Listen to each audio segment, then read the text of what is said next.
Grabe yung habulan tol.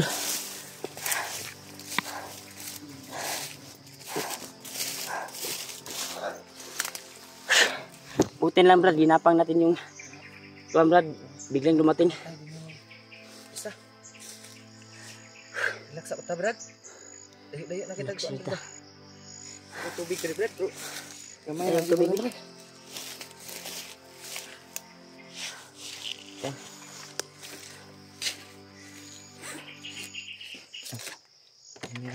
Sabi mo, lapok ni.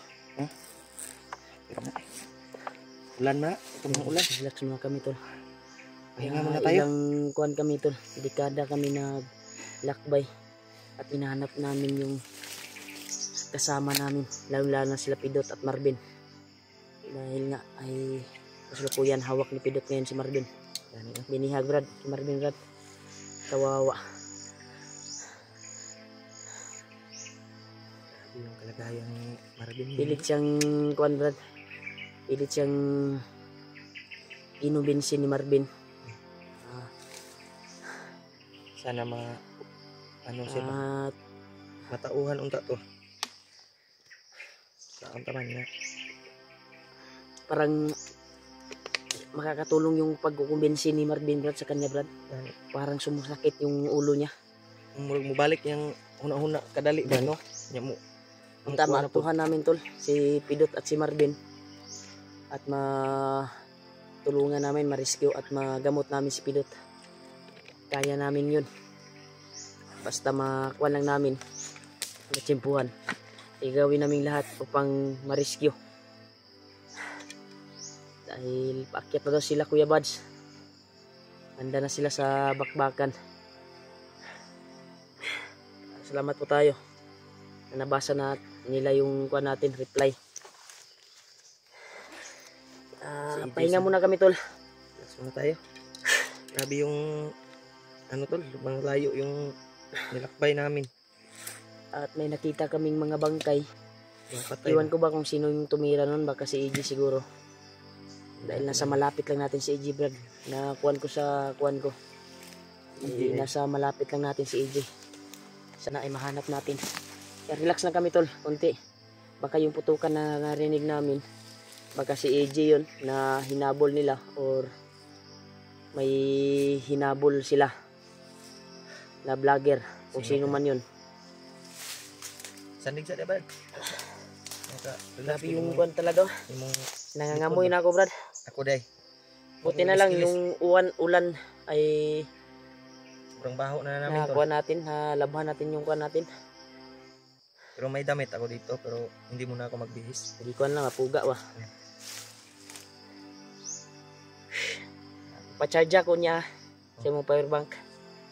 Kasi yung bag ko talaga, hindi ko na nahagilap. Yung powerbank ko doon. Dalawa to. Hindi ko alam kung, pero okay pa siguro na Brad. Wala mo kayo ang isa nagamit. Ang isa may nagamit. Kanirang isa imong gamiton. Kaning wa nagamit. Full charge mo na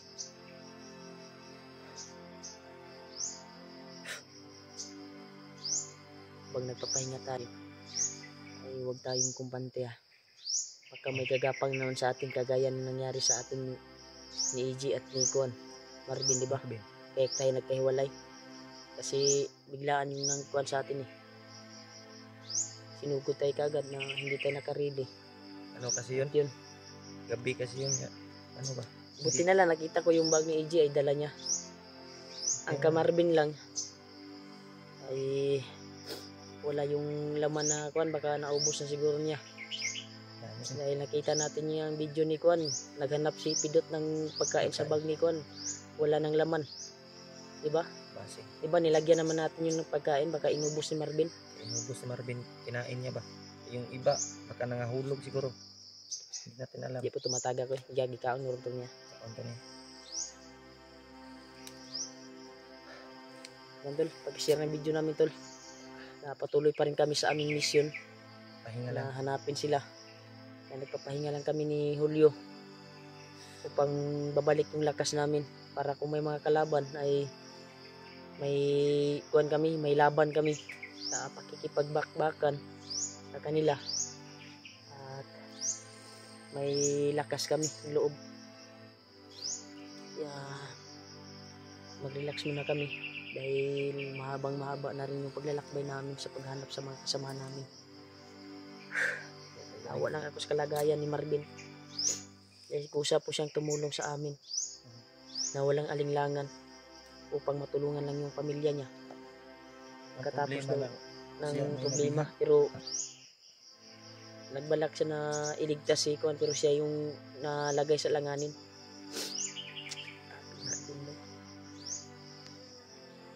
Siya Pidot, wala di kabalo si Pidot sa iyang gihimo karon. Pagpasensyahan nyo na si Pidot ngayon tol, dahil kontrolado yung utak niya sa kasamaan. Kaya sure ako na walang kaalam-alam yan si Pidot. Pag magamot natin yan, parang wala lang yan, di ba? Dahil kontrolado ni Bagnot yung utak niya eh. Hindi niya alam yung mga ginagawa niya ba. Sana Brad, yung utak niya ay iba yung iniisip. Matsimpuhan natin Brad at magamot natin. Sana kaawa-awa ba, ginamit yung katawan sa kasamaan. Delikado.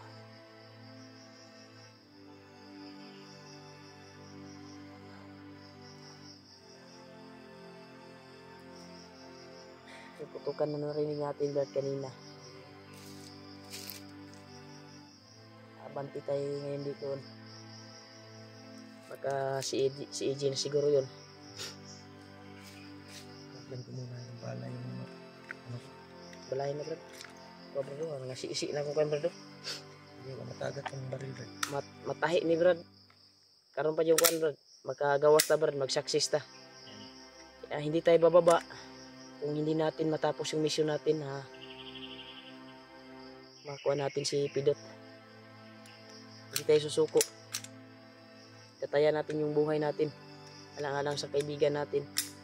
Dahil sayang yung kuha natin paghihirap. Isang buwan na tayo dito.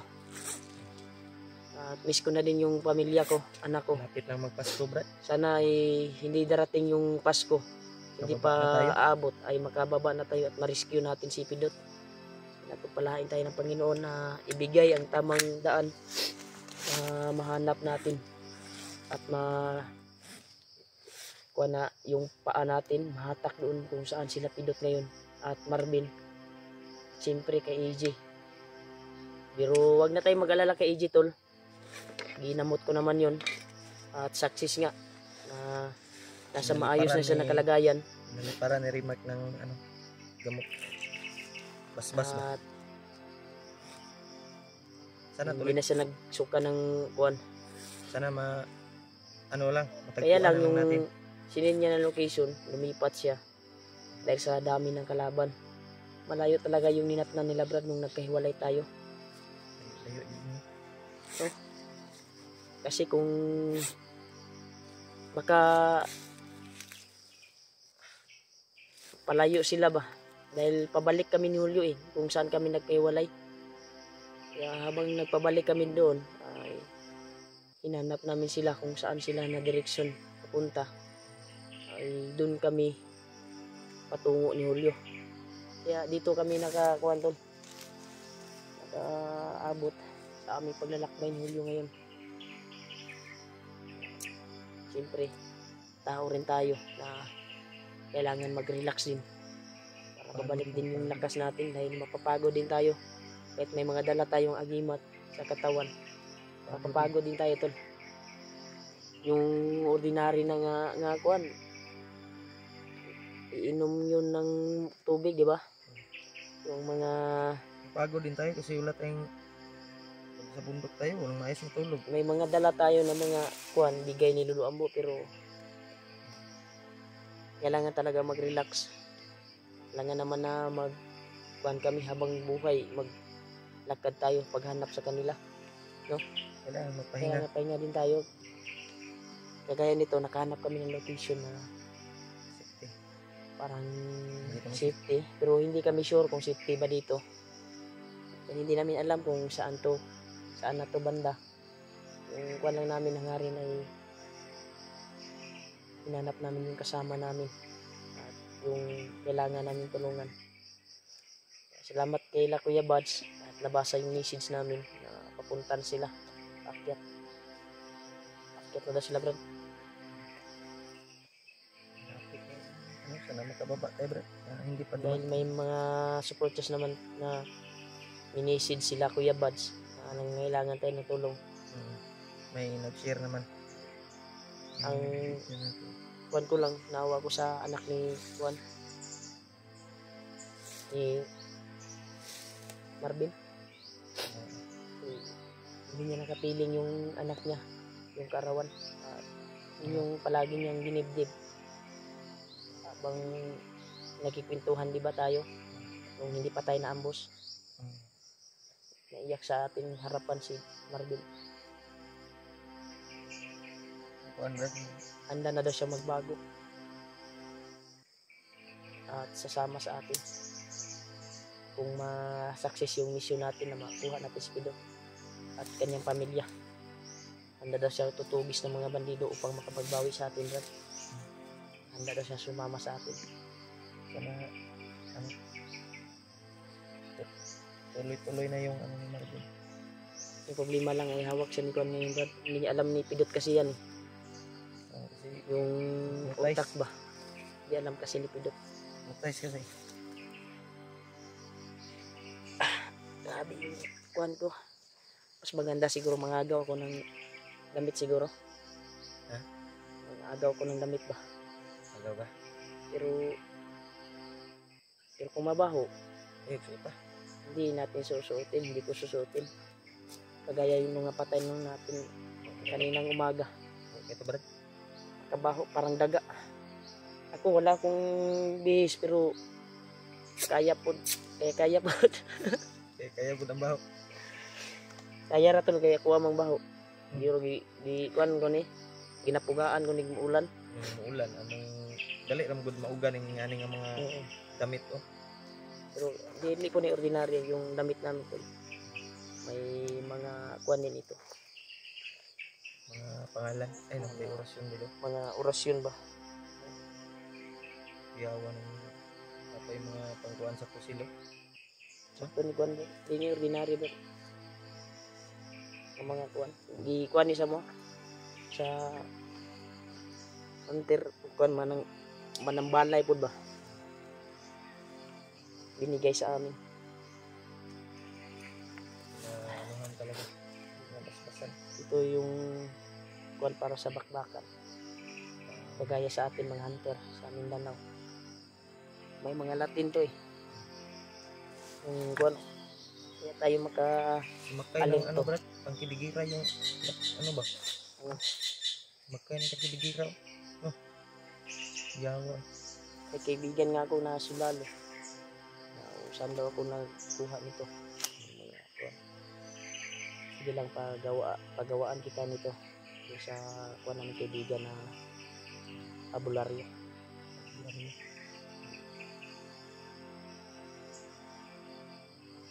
mga kakayahan din na panipas ba sa mga bala. Pero kuan ako kay Lolo Ambo talaga yung powerful. Yung mga binigay niya ng mga kuan sa atin, bas-bas, napakasulit talaga. Dahil yung mga kuan talaga ni Lolo Ambo ay gumagana. Gumagana din yung mga binigay ni Lolo. Mainit yung katawan mo pag may mga kalaban. Pag may commander, Ano ka ba? Makabantay. pag may mga malakas na aura, maramdaman mo talaga. Madali kang makaramdam pag may kalaban. O may mga commander. Kaya iwas-iwas daw na magsalita tayo ng mga bad words. Dahil unti-unti mawala yung visa na madala natin. Alam ko po na nandito si Lolo Ambo sa paligid natin. Magabay lang yun. Gumagabay lang. Sana matulungan tayo dyan sa pagkwento. Anak, pilapido. Yung isang kuwan ko, hingi kay Lolo Ambo. Magbigay yung tamang daan. Ano kami? Ano, saan tayo? Sige naman tayo, maglakad na siguro. Karin tayo? Pang patuloy tayo sa paglalakbay sa paghanap nila. Yan, tol. Kaya maraming salamat talaga tol sa walang sawang suporta niyo tol. At lagi kayong nakaagapay sa bawat video namin. Lagi kayong nakasuporta. At Lagi nakapag-views din kami. At kahit nasa mahirap na sitwasyon kami at nasa critical yung buhay namin ay nagsuporta pa rin kayo sa amin. Gumagabay. At makapag-views.